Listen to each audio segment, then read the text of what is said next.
Enzymes क्या होते हैं, कल हमने डिस्कस किया था, बता दो। Proteins. Very good, enzymes are proteins, ठीक है। और एंजाइम्स के फंक्शन क्या होते हैं, बेसिक हमने 10th क्लास में पढ़े थे, पेप्सिन, रेनिन, वो न्यूट्रिएंट्स का ब्रेकडाउन होता है।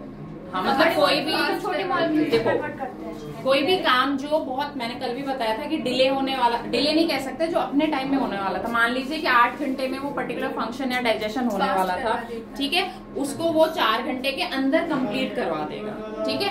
और एंजाइम्स को हम लोग और क्या बोलते हैं, बायो कैटालिस्ट, ये तो पता होगा ऑलरेडी, है ना। जैसे आप कैटालिस्ट जो रोल करता है हमारे लैब में, केमिस्ट्री लैब में, जैसे हम कुछ बना रहे हैं, हमने उसमें कैटालिस्ट डाल दिया, ठीक है, जैसे हाँ एग्जैक्टली, रिएक्शन को फास्ट कर देगा बिना रिएक्शन में इन्वॉल्व हुए। यही खासियत एंजाइम की होती है कि एंजाइम रिएक्शन के अंदर नहीं जाता है, बिना उसमें इन्वॉल्व हुए रिएक्शन को कर देता है वो फास्ट। अब आपको पता है कि जो मेटाबॉलिज्म होता है वो पूरा सीरीज होता है केमिकल रिएक्शंस का, जिसकी वजह से हमारा डाइजेशन एंजाइम्स की वजह से फास्ट होता है। इसमें कोई डाउट है तो पूछ लो, ठीक है।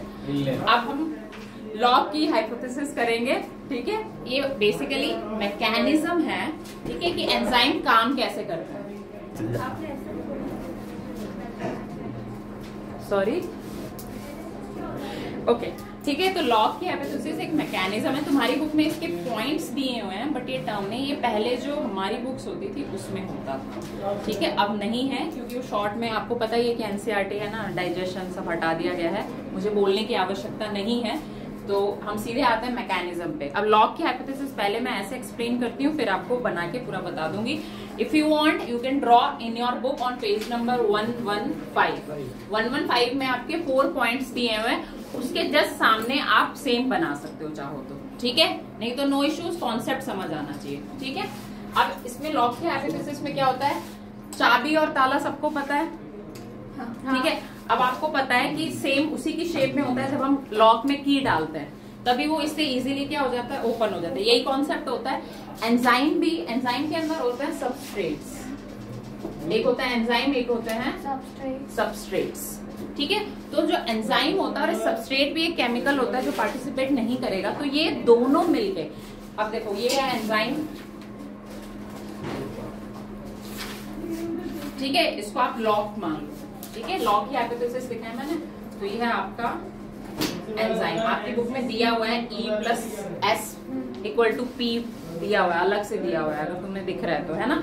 तो ये E हो गया, ये हो गया आपका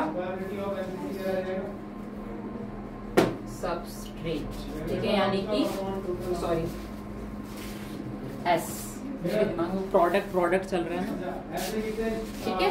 तो ये हो गया एंजाइम। ये जो होता है इसको हम बोलते हैं एक्टिव साइट, वेरी गुड, ठीक है।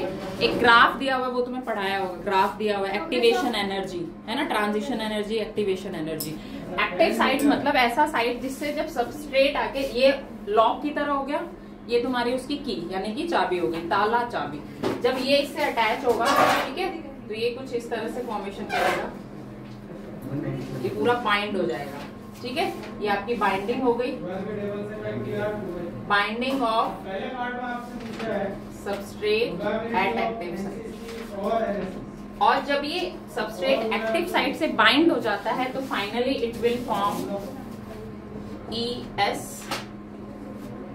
complex, that is the product. तो दिस इज हाउ जो एंजाइम है काफी कम टाइम में सबस्ट्रेट उसके साथ एक्टिव साइट पे ऐड होके, ठीक है, और प्रोडक्ट फॉर्म कर देता है। समझ आया कि नहीं आया, ठीक है। जो भी आपका प्रोडक्ट फॉर्मेशन होता है वो उसको बना देता है। कोई भी तुम रिएक्शन भी ले सकते हो, जैसे डाइजेशन है, मान लो पेप्सिन है, ठीक है, तो पेप्सिन किसको डाइजेस्ट करता है, प्रोटीन को डाइजेस्ट कर रहा है स्टमक के अंदर, ठीक है। तो जो आपका प्रोटीन होगा, वो प्रोटीन के साथ जो एंजाइम होगा वो सबस्ट्रेट फॉर्म करेगा और प्रोटीन के ऊपर एक्ट करेगा, ठीक है। प्रोटीन के ऊपर एक्ट करते ही क्या होगा, डाइजेस्ट करना है तो उसका ब्रेक डाउन हो जाएगा, ठीक है। जो ब्रेक डाउन कहीं आपके 8 घंटे में होना था, 10 घंटे में होना था, ये मैंने उस दिन भी बताया था, एब्जॉर्प्शन यूनिट होती है प्रोटीन्स की, और proteins are hard to digest, उस दिन हमने डिस्कस किया था ना कि कौन सा प्रोटीन पाउडर लेना चाहिए और किस तरह से। तो उसके अंदर बेसिकली यही चीज होती है कि एंजाइम आ जाता है, तो आपका प्रोटीन अगर आप ज्यादा कंज्यूम भी करो तो डाइजेस्ट कर देगा। बट हाँ, ऑब्वियस सी बात है कि एक लिमिट से ज्यादा फिर आप क्या खाने में ले रहे हो वो भी डिपेंड करता है। ठीक है, आप जैसे पिज्जा बर्गर रेगुलर मैनर में ले रहे हो, हमारी बॉडी डिजाइन पिज्जा बर्गर खाने के लिए तो है नहीं। ऑब्वियस सी बात है कि उसमें आपकी डिफिकल्टी आएगी, इनडाइजेशन हो सकता है, एसिडिटी हो सकती है, बहुत सारे इश्यूज हो सकते हैं।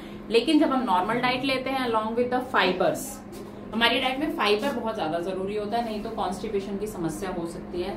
आप सबने पीकू मूवी देखी होगी मेरे ख्याल से, नहीं देखी, कोई बात नहीं। हम पीकू मूवी कॉन्स्टिपेशन के ऊपर बनी है, कब्ज तो पता है ना, कॉन्स्टिपेशन। ठीक है, जब नेचर्स कॉल, हमारे एक सर थे 10th में, वो नेचर्स कॉल बोलते थे, तो इतना पहले हमें भी इतना ज्यादा पता नहीं था, पर धीरे धीरे इंग्लिश, आई टोल्ड यू ना इतने लंबे से सर थे, मैंने बताया था तुम लोगों को, इंग्लिश के सर थे, 8 फीट हाइट थी और एज 80 साल, वो पढ़ाते थे, बेस्ट, सच में बहुत अच्छे टीचर। ओके, इसमें कोई डाउट है तो पूछ लो बेटा। ये आपका लॉक हो गया, ये जैसे उसमें चाबी लगती है, तो इसीलिए इसको हम बोल देते हैं लॉक की हाइपोथेसिस। मैकेनिज्म आपकी बुक में दिया हुआ, बट उसका नाम नहीं दिया हुआ और इस तरह से डायग्राम नहीं दिया हुआ। If you want you can draw, समझ आ गया तो बहुत अच्छी बात है। ठीक है, एनी डाउट? ओके।